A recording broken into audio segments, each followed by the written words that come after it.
This channel does not promote any violent, harmful, or illegal activities. All content provided by this channel is meant for an educational purpose only. গায়ের বধূর শাঁখের ডাকে গায়ের বধূর শাঁখের ডাকে লক্ষ্মী এসে ভরে দিত গোলা সবার ঘরে ঘরে। অর্থাৎ গায়ের বধূর শাঁখের ডাকে লক্ষ্মী এসে ভরে দিল গোলা সবার ঘরে ঘরে। সবুজ ধানে উপচে যাচ্ছে। আপনাদের তো পূর্ব বর্ধমান কৃষিভিত্তিক, রাস্তায় দেখছি দুপাশে ধান। ওই গানেরই আবার পরের অংশে আছে ডাকিনী যোগিনী এলো শতনাগিনী এলো পিশাচেরা এলো রে।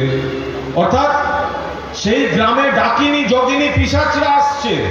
জেনে রেখে দেবেন, গায়ের বধূর শাঁখের ডাকে যিনি আসেন তিনি মা লক্ষ্মী মমতা ব্যানার্জি। আর এই ডাকিনী যোগিনী পিশাচ হলো বিজেপি, সিপিএম আর কংগ্রেস। এই তফাৎটা একদম পরিষ্কার করে বুঝে রেখে দিন। আর মুখ্যমন্ত্রীর সঙ্গে নানা রকম তুলনা করা যায়, মা দুর্গাও তুলনা করা যায়, মা লক্ষ্মীও তুলনা করা যায়। ব্যাপারটা হচ্ছে ডেভেলপমেন্ট, সম্প্রীতি, সমৃদ্ধি, শান্তি, তার প্রতীক মমতা বন্দ্যোপাধ্যায়। সেই হিসেবেই তুলনা করা হয়েছে। বিজেপি